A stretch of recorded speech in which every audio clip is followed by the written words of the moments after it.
अस्सलाम वालेकुम। सबसे पहले मैं अबू आसिम आज़मी साहब और रईस शेख साहब इनका मालेगांव शहर की तरफ से शुक्रिया अदा करता हूँ कि ये दोनों एमएलए हमारे लीडर मालेगांव शहर के लिए सिर्फ सनत का सवाल नहीं, मिल्लत का सवाल हो या कोई डेवलपमेंट का सवाल हो, ये मुसलसल कोशिश कर रहे हैं। महाराष्ट्र में जहाँ भी मिल्लत का मामला आता है वहाँ अबू आसिम आज़मी साहब बोलते हैं। जब मैंने रईस शेख साहब की ये लक्ष्य विधि जब लगा और उनकी बात सुनी, मैं भी कारपोरेटर हूँ, मैं भी हॉल में बोलता हूँ, मगर उनका जब मैं सुन रहा था, मैं ये बात अभी भी मानता हूँ कि सरकार हमारे लिए अच्छा सोचेंगी, ऐसा मैं मानता ही नहीं हूँ। मगर जिस ढंग से इन्होंने बात रखी असेंबली में, वो बड़ी कमाल का तरीका था और ऐसा लग रहा था कि कोई स्टूडियस पर्सन अपनी बात रख रहा है। और बात रखना एक बात है, बात मनवा लेना ही लीडरी और कमाल है। और ये रईस शेख साहब में मैंने ये कमाल देखा। बात तो सभी लोग रखते हैं 2 मिनट 1 मिनट, मगर किसी बात पर रिसर्च करके स्टडी करके बात रखना ये तरीका होता है असेंबली में या कोई भी लोकल बॉडीज़ में जो भी नुमाइंदे हो उनका। मालेगांव शहर में आप आए,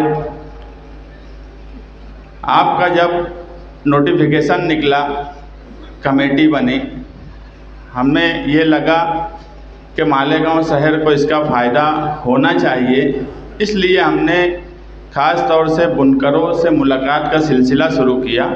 और आपके सामने ये मिसाल है कि यहाँ पर शहर की एक बड़ी बुनकर हजरात जो पावर लूम से जुड़े हुए हैं वो यहाँ आपके सामने मौजूद हैं। और यही मालेगांव शहर की असल ताकत है, यही मालेगांव शहर को चलाते हैं।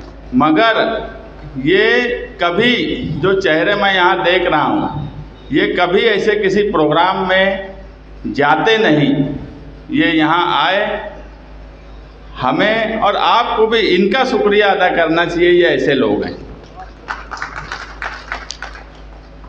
अभी हमारे शहर का मसला ऐसा है कि रईस भाई आप कमेटी में हो और मुझे पूरी उम्मीद है कि आप फॉलो अप लेंगे, आप काम करेंगे।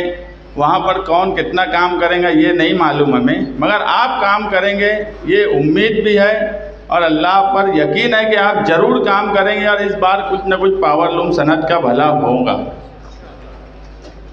काम हम भी यही चाहते हैं कि सब लोग मिल के करें। हमारे यहाँ ऐसा है कि जब बचपन में हम क्रिकेट खेला करते थे तो 12वां खिलाड़ी एक होता था जो ना प्रैक्टिस करता था ना दिलचस्पी लेता था, मगर जब क्रिकेट मैच अहम हो और खेलने की पारी आए तो बोला था मैं भी खेलियूँ, मैं भी खेलियूँ।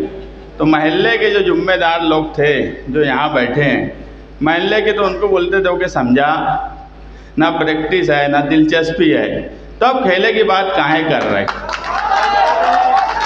मगर वो बोला था कि मैं खेलियूँ, हर हाल में खेलियूँ, भले तुम मैच हार जाओ, खेल मैं नहीं खेलियूँ तो खेल बढ़ा देंगे। ये गैर मुनासिब बात है, ये अच्छी बात नहीं है। जब पावर लूम सनत का सवाल हो, जब मिल्लत का सवाल हो, उस वक्त इस तरह की हरकत बिल्कुल गैर मुनासिब है। मालेगांव शहर के लोग देख रहे हैं किस तरह का छछन किया जा रहा है, ये बिल्कुल अच्छी बात मैं नहीं मानता।